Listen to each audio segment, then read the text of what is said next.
Greetings, friends. So today I'm going to talk about a few ways that you can use the coffee plant that you might not know about. And this is pretty interesting for me because these are two things I've never tried before, but I have heard about. The coffee bean, of course, is the seed of the coffee cherry, the coffee fruit. However, you can also make a beverage out of the husk or the fruit of the coffee cherry. You can brew that like a tea, and that is called Cascara.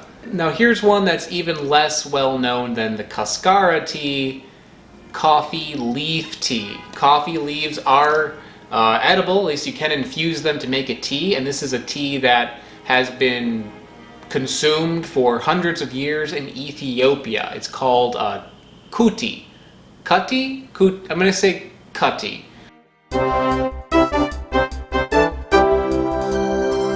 In Ethiopia, this is used to make a drink called Cascara, and in Yemen, it's used to make a drink called Qishr?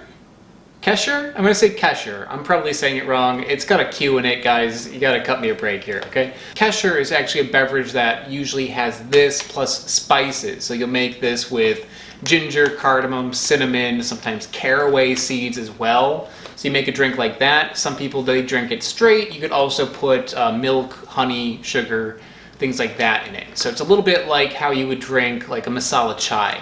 However, you're using coffee fruit.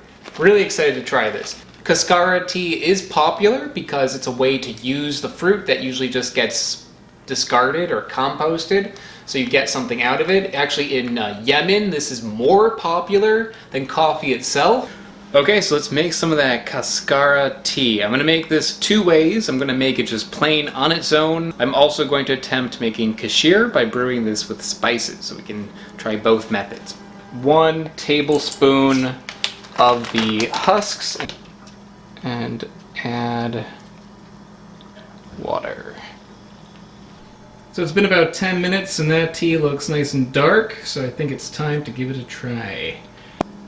It smells like tea. It smells very fruity though. It's got it smells like a fruit tea, like a cherry, like a black cherry tea. Oh, that's interesting. That's good. It's got a bite to it. There's some tartness there. So it's got, and the tartness is like a little bit like citrusy, but more towards the edge of like a vinegar kind of tartness. It doesn't taste like vinegar, but it's like a little bit more sharp. That tartness doesn't just like hit like the tip of your tongue. You feel it like in the back of your mouth. Ooh. Yeah, I like that. That's good. It does taste like tea also. I know technically this is not a tea, this is, what do you call it, like a tisane, because it doesn't have tea leaves in it. But it does have a flavor that is like tea. The flavors that I'm getting here are flavors that I have picked up in certain types of coffee, but it doesn't taste like coffee itself. It tastes like the flavor notes that you might pick up drinking a cup of coffee. You know, like sometimes you get a cup of coffee and it has like a very strong fruity brightness to it. This tastes like that, just without the coffee itself. So that's bizarre. I can see like a sort of a similarity to coffee, but without actually tasting like coffee whatsoever. It tastes much more like a tea. For the Qishr, I have 2 tablespoons of the Cascara. I have 1 cardamom pod. I have about a half a stick of cinnamon. This is the good stuff, and I have like a thumb of ginger right here, so however much that is, I don't know. My little tea kettle here, I'm going to take the ginger and the Cascara. The cinnamon and the cardamom pod, I'm going to first grind up a little bit in this mortar and pestle, and that will also go in here. So no one complains. I'm going to actually follow the recipe exactly. and get most of this water on my counter, but about 2 cups of water for those ingredients.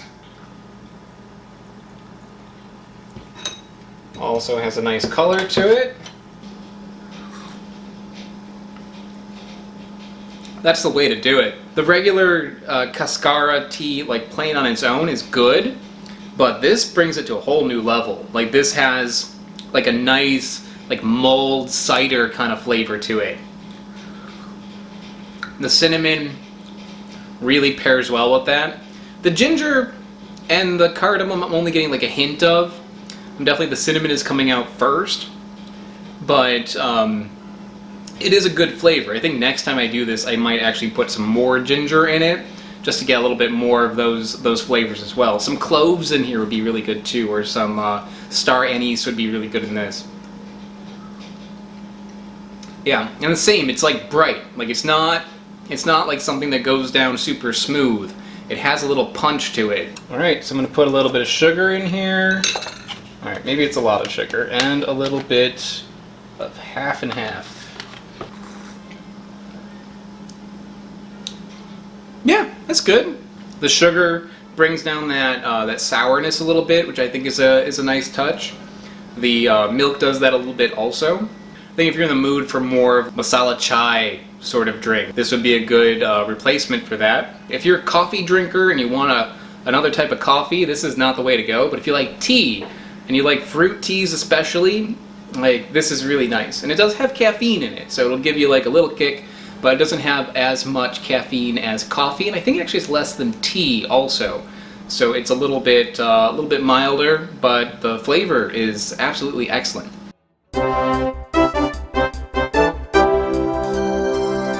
This is not so popular because if you take the leaves off of the coffee plant, it's supposed to make it less productive for the fruit.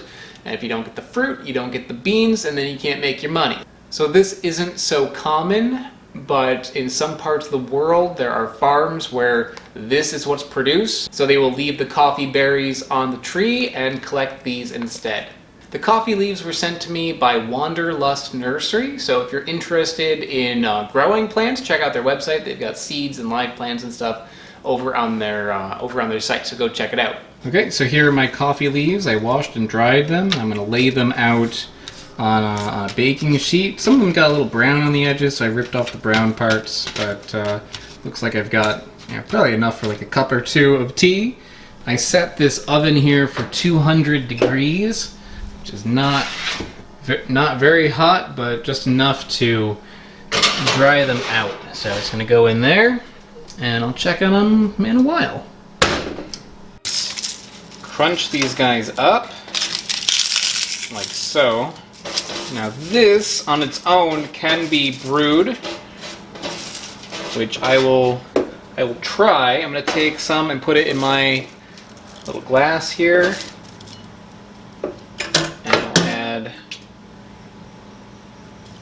Hot water to that. The rest of this, however, is going to go into a pan. Okay, so I have it on a low heat, and I'm just going to kind of keep it moving, that way it doesn't burn. Once this starts turning like a gold color, it will be ready. As you can see here, they have gotten darker, a little bit toastier. They have a nice smell to them now. A little roasty smell, but not burned. And I'm going to take these off the heat. So while those leaves are cooling down, let's try the unroasted tea. It smells kind of like, I don't know, like leaves. It has a green smell to it.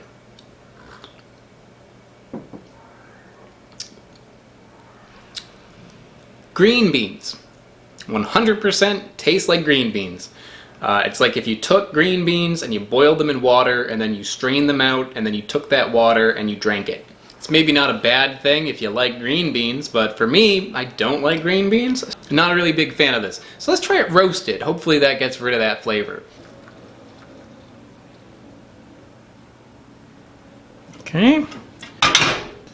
So we're going to let that sit for about 5 minutes or so. Well, it got darker than the last one, that's for sure. Ooh, it smells like oolong tea and green beans. It still has a green bean kind of smell.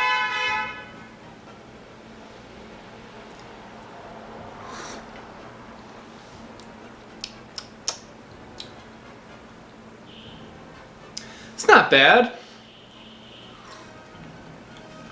I think if I were to drink this first, without having tried it unroasted, I would like it more. But because I had that flavor of green bean so prominently before, now I can't get my head off of green beans when I drink this, because it does have a green bean flavor, but there's more to it. So I'm gonna try to like remove green beans from my brain and pick up other flavors. Let's see. It tastes nothing like coffee whatsoever. Some coffee beans might have a little bit of a leafy taste, and that leafy taste is a little bit like this, I guess. If I don't think about the green beans, this is really good. So yeah, if you happen across some coffee leaves, or if you're like a grower and you're growing coffee and you have those leaves, give this a try.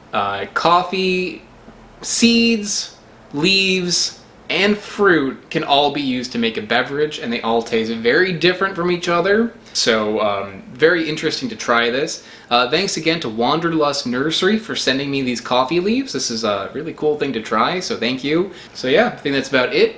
I'll see you next time. I want to give a special shout out to AltPod and Smarter Every Day. They are mega patrons over on patreon.com. Patreon is how this channel happens. It's how I can afford to do all the things that I do. So if you want to help me out by supporting the channel and getting some bonuses along the way, check out the description. I also have these shirts for sale. Those are in the description as well. See you next time. Bye.